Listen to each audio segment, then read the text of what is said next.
गुरु में आप सबका स्वागत है। यहाँ पर हम 9th और 10th स्टैंडर्ड के बच्चे जो एनसीईआरटी सिलेबस से अध्ययन कर रहे हैं उनके मैथ सब्जेक्ट के सभी जो चैप्टर हैं उनको one by one step by step सरल और रोचक ढंग से सीखने का प्रयास करेंगे।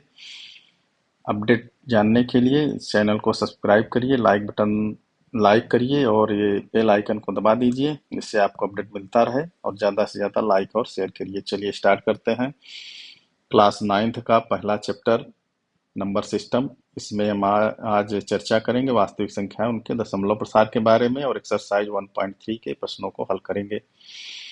तो वास्तविक संख्या और उनके दशमलव प्रसार, real number and their expansion में हम निम्न बातों को सीखेंगे। परिमेय संख्याओं का दशमलव प्रसार कैसा होता है, परिमेय संख्याओं के दशमलव प्रसार में अधिकतम कितने अंकों की पुनरावृत्ति हो सकती है, अपरिमेय संख्याओं का दशमलव प्रसार कैसा होता है, भिन्न p बटे q को दशमलव में कैसे बदल सकते हैं, दशमलव को भिन्न में p बटे q के रूप में कैसे बदला जा सकता है, दो संख्याओं के बीच में अपरिमेय संख्या कैसे ज्ञात कर सकते हैं, परिमेय तथा अपरिमेय संख्याओं की पहचान किस प्रकार की जा सकती है।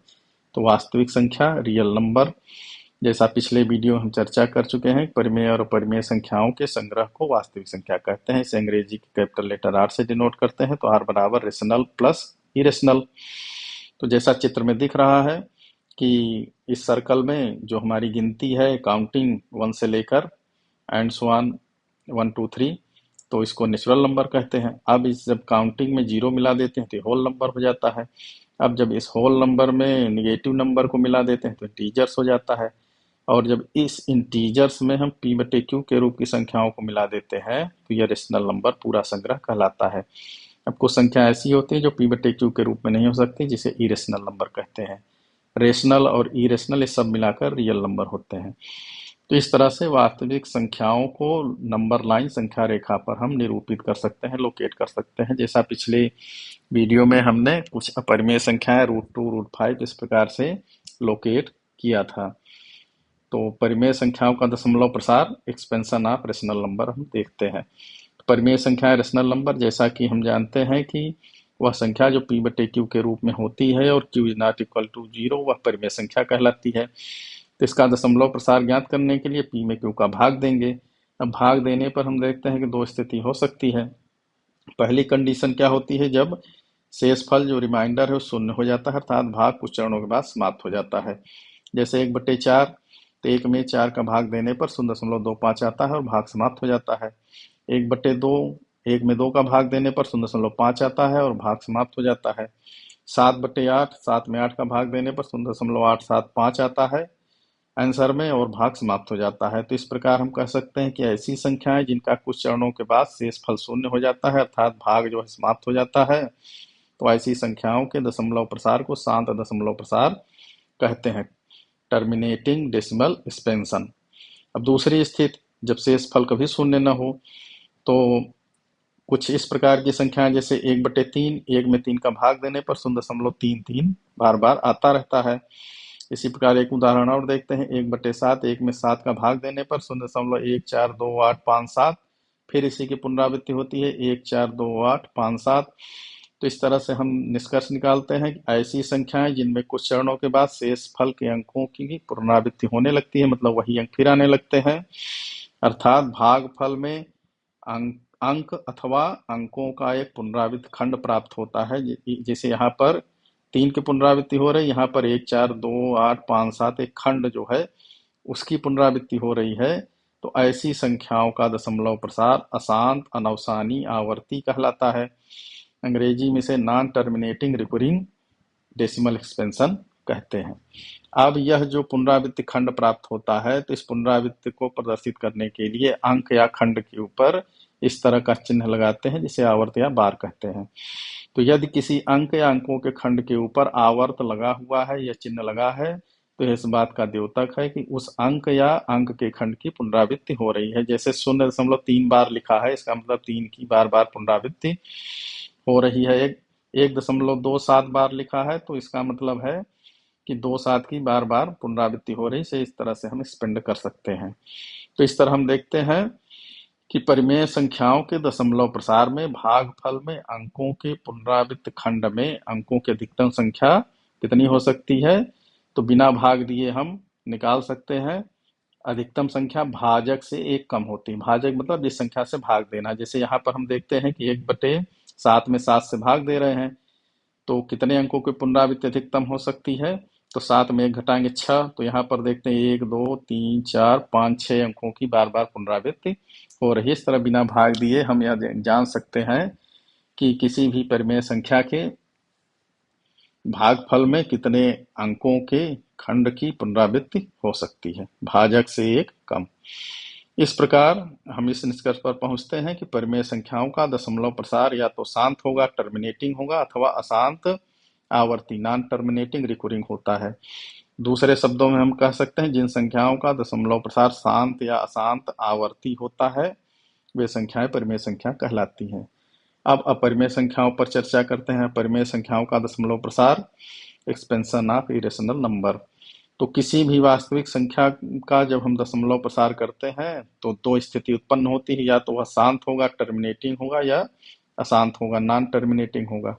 अब जब दशमलव प्रसार डेसिमल एक्सपेंशन अशांत है तो फिर दो स्थिति उत्पन्न होती है, या तो वह आवर्ती होगा रिकरिंग होगा, या अनावर्ती नॉन रिकरिंग होगा। तो परिमेय संख्याओं के दशमलव प्रसार का गुण हमने जाना कि परिमेय संख्याएं क्या होती हैं, या तो शांत होती हैं या अशांत आवर्ती होती हैं। तो निश्चित रूप से यह निष्कर्ष निकलता है कि जो परिमेय संख्याओं का दशमलव प्रसार है वह अशांत, अनावसानी, अनावर्ती रूप का होगा। अर्थात परिमेय संख्याओं का दशमलव प्रसार नॉन टर्मिनेटिंग नॉन रिकरिंग होता है। दूसरे शब्दों में हम इस प्रकार कह सकते हैं जिन संख्याओं का दशमलव प्रसार अशांत, अनावर्ती, नॉन टर्मिनेटिंग नॉन रिकरिंग होता है वह परिमेय संख्याएं होती हैं। जैसे यहाँ पर उदाहरण दिया है 0.1011110111 यहाँ पर किसी भी अंक या अंक के खंड की पुनरावृत्ति नहीं हो रही है।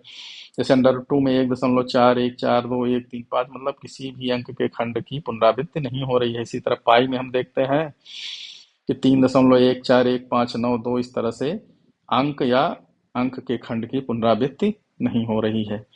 तो ये सभी संख्याएं क्या है? अपरिमेय संख्याएं हैं।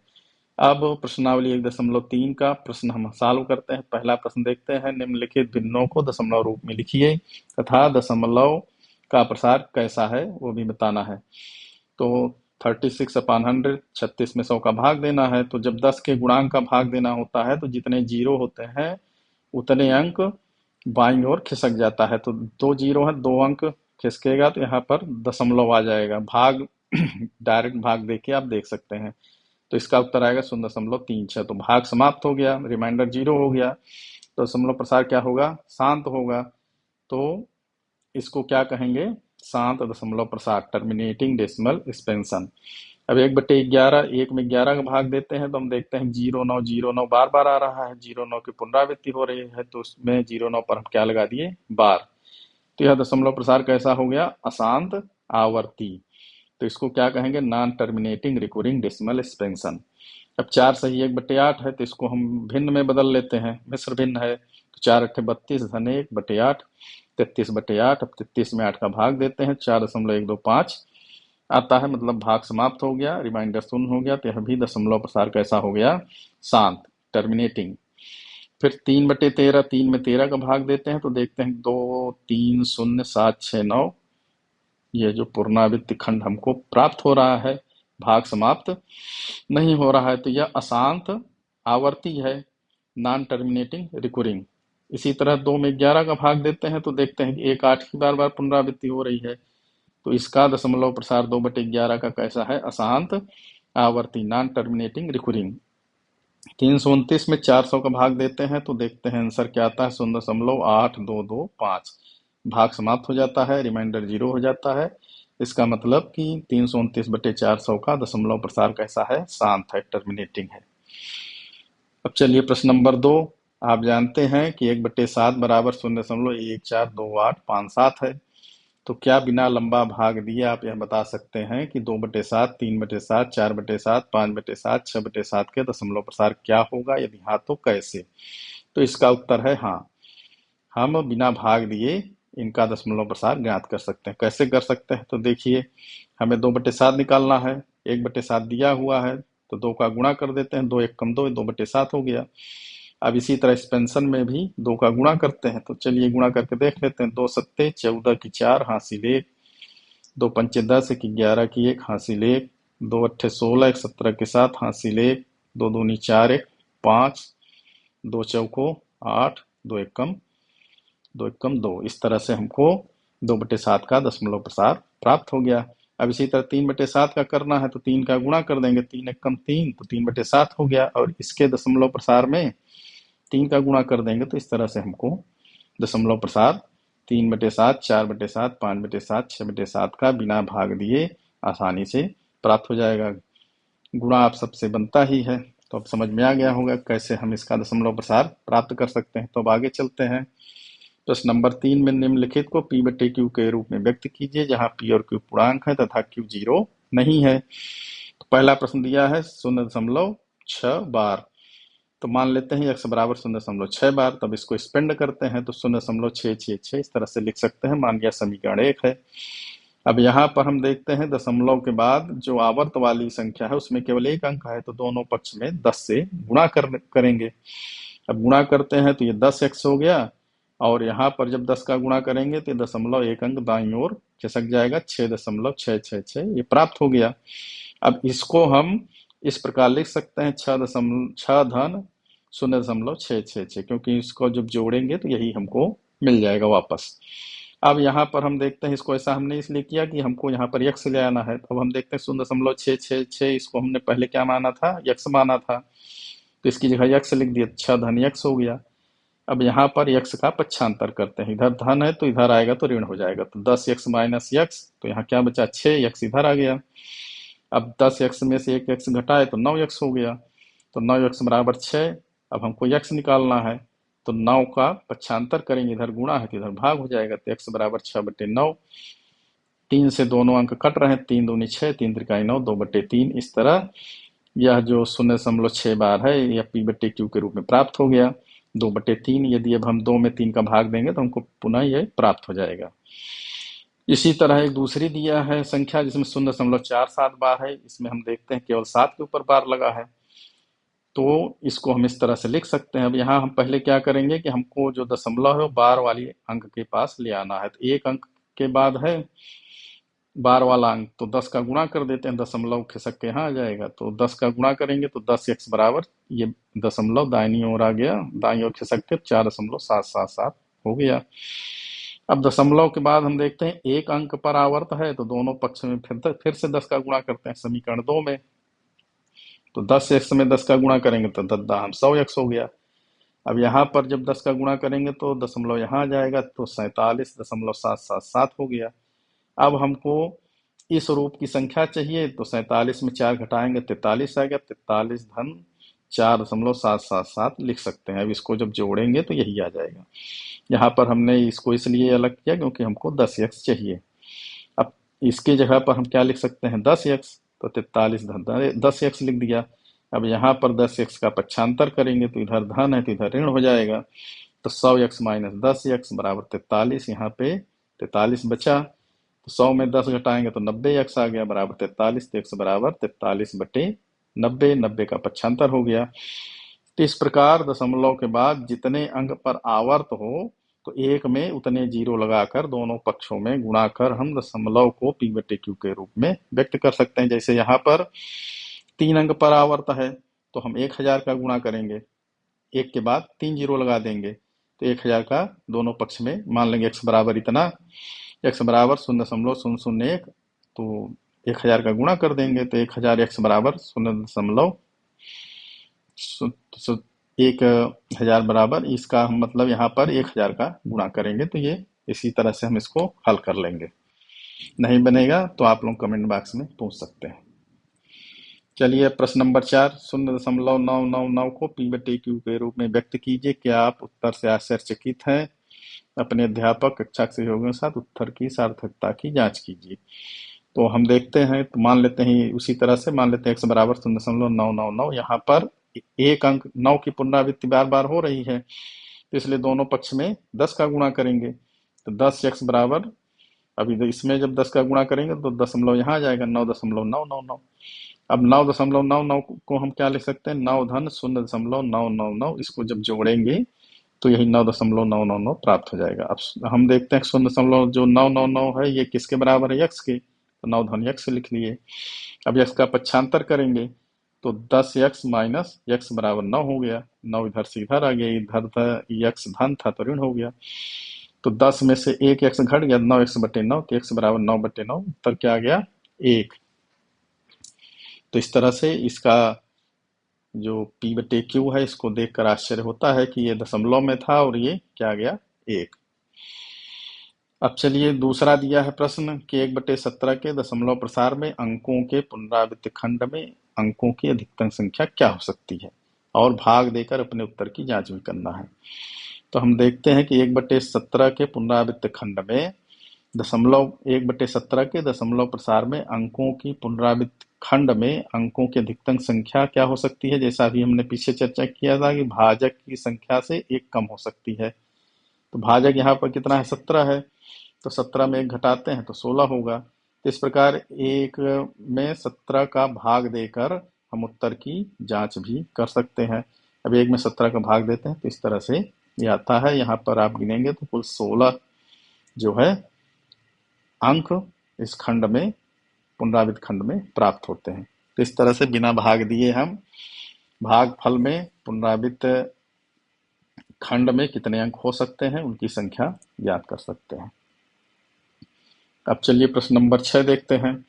P/Q जहाँ Q 0 नहीं है के रूप की परिमेय संख्याओं के अनेक उदाहरण लीजिए, जहाँ P और Q पूर्णांक हैं जिनका एक के अतिरिक्त अन्य कोई उभयनिष्ठ गुणनखंड नहीं है, जिसका शांत दशमलव निरूपण प्रसार है। क्या आप यह अनुमान लगा सकते हैं कि Q का कौन सा गुण अवश्य संतुष्ट होना चाहिए। तो यहाँ पर P/Q के रूप की परिमेय संख्या लेते हैं।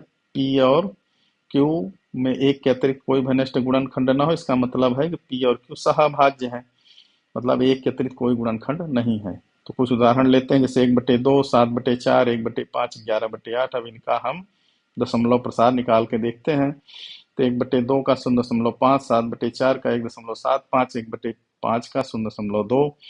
तो ऐसा उदाहरण लेना था जिसका दशमलव प्रसार कैसा हो, शांत हो, मतलब भाग जो है समाप्त हो जाए। अब यहाँ पर हम देखते हैं कि सभी भाग में जो Q है, तो Q के गुणनखंड में हमको या तो 2 मिलता है या 5 मिलता है या 2 और 5 की घात मिलती है।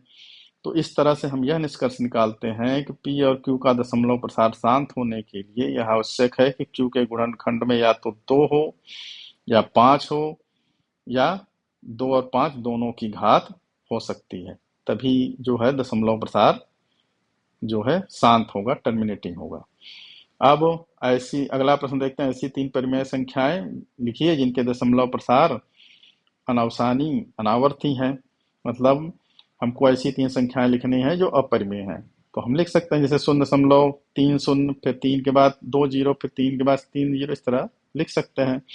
इसी तरह 0.51, फिर 5 के बाद 2 1, 5 के बाद 3 1, 5 के बाद 4 1, फिर तीसरा 5 7 के बाद 0, फिर 5 7 के बाद 2 0, 5 7 के बाद 3 0। इस तरह से बहुत सारी संख्याएं अपने मन से कुछ भी लिख सकते हैं। मतलब इसमें पुनरावृत्त जो खंड है तो उसमें अंक के खंडों की पुनरावृत्ति नहीं होनी चाहिए।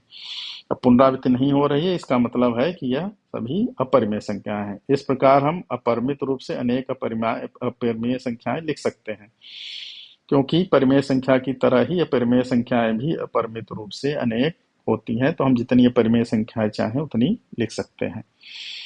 अब अगला प्रश्न नंबर 8। परिमेय संख्या 5/7 और 9/11 के बीच में 3 अलग अलग अपरिमेय संख्याएं ज्ञात कीजिए। तो अब हम यहाँ पर हमको 5/7 और 9/11 के बीच में 3 परिमेय संख्याएं लिखनी है। तो सबसे पहले 5/7 और 9/11 को हम दशमलव रूप में लिख लेते हैं। भाग देने पर हमको 5 में 7 का भाग देने पर 0.714285 इस तरह मिलता है, और 9 में 11 का भाग देने पर 0.8181 इस तरह मिलता है। अब हम दोनों के बीच में हमें 3 परिमेय संख्या लिखनी है। तो यहाँ पर देखते हैं 2 अंक देखते हैं तो 0.71 है और इसमें 0.81 है। तो इन दोनों के बीच की परिमेय संख्या लिखनी है। तो 7 1 छोड़ देते हैं तो 7 2, तो उसी तरह से जो हमारा पैटर्न है परिमेय संख्याओं का स्तर लिख लेते हैं। 7 2 0, 7 2 के बाद 3 0, फिर 7 2 3 0, फिर 7 2 4 0। फिर अगली संख्या लिखनी है तो 7 5 ले लिए तो 7 5 0, फिर 7 5 के बाद 2 0, फिर 3 0, फिर 4 0। फिर और एक लिखनी है तो कुछ भी लिख सकते हैं हम, यहाँ पे 8 0 ले लेते हैं तो 8 0 5 ले लिए। तो 8 0 5 3 के बाद 0, फिर 5 3 के बाद 2 0। इस तरह से हम जितनी संख्याएं परिमेय संख्याएं चाहें उतनी लिख सकते हैं। अब प्रश्न नंबर 9, बताइए कि निम्नलिखित संख्याओं में कौन सी संख्या परिमेय है, कौन सी अपरिमेय, पहचानना है। तो अब जो रूट में संख्या होती है तो उसके लिए क्या है कि यदि संख्या पूर्ण वर्ग है, रूट के अंदर जो संख्या यदि पूर्ण वर्ग है तो वह परिमेय होगी, यदि पूर्ण वर्ग नहीं है तो अपरिमेय होगी। जैसे 23 पूर्ण वर्ग नहीं है तो यह अपरिमेय है।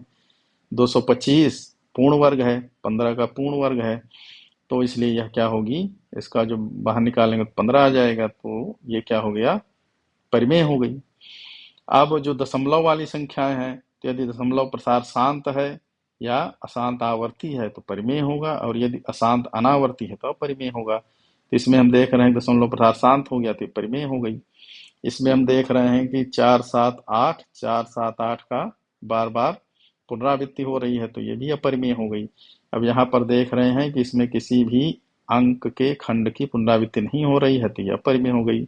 इस तरह से 2 3 और 4 परिमेय हैं और 1 और 5 अपरिमेय है। परिमेय परिमेय की पहचान अब तुम लोगों के समझ में आ गई होगी। तो इस तरह से यह प्रश्नावली 1.3 समाप्त हो गई। तो अब यहाँ पर एक बार हमने जो सीखा है उसको रिमाइंड करते हैं कि वास्तविक संख्याओं का दशमलव प्रसार कैसा होता है। तो एक्सपेंशन ऑफ रियल नंबर, तो वास्तविक संख्या का यदि हम दशमलव प्रसार करेंगे तो दो स्थिति बनेगी, या तो वह शांत हो जाएगी, भाग समाप्त हो जाएगा, टर्मिनेटिंग होगी, या भाग समाप्त नहीं होगा तो वह अशांत होगी, नॉन टर्मिनेटिंग होगी। अब यदि टर्मिनेटिंग है तो वह निश्चित रूप से परिमेय संख्या रेशनल नंबर होगी। अब यदि अशांत है, नॉन टर्मिनेटिंग है, तो फिर दो स्थिति बनती है, दो कंडीशन होती है, या तो वह रिकरिंग होगी आवर्ती होगी, या नॉन रिकरिंग होगी अनावर्ती होगी। अब यदि रिकरिंग है तो वह निश्चित रूप से परिमेय संख्या होगी, और यदि नॉन रिकरिंग है तो अपरिमेय संख्या होगी। तो इस फिगर को ध्यान में रख के आप लोग आसानी से परिमेय संख्या, वास्तविक संख्या को पहचान सकते हैं कि उसका जो डेसिमल एक्सपेंशन है वो रेशनल होगा या इरेशनल। इस तरह से यह यह जो है एक्सरसाइज समाप्त हुई। अब अगली एक्सरसाइज के साथ हम नए वीडियो में फिर से मिलेंगे। तब तक के लिए धन्यवाद। मन लगाकर आप लोग पढ़िए, जो न समझ में आए उसको कमेंट बॉक्स में पूछिए।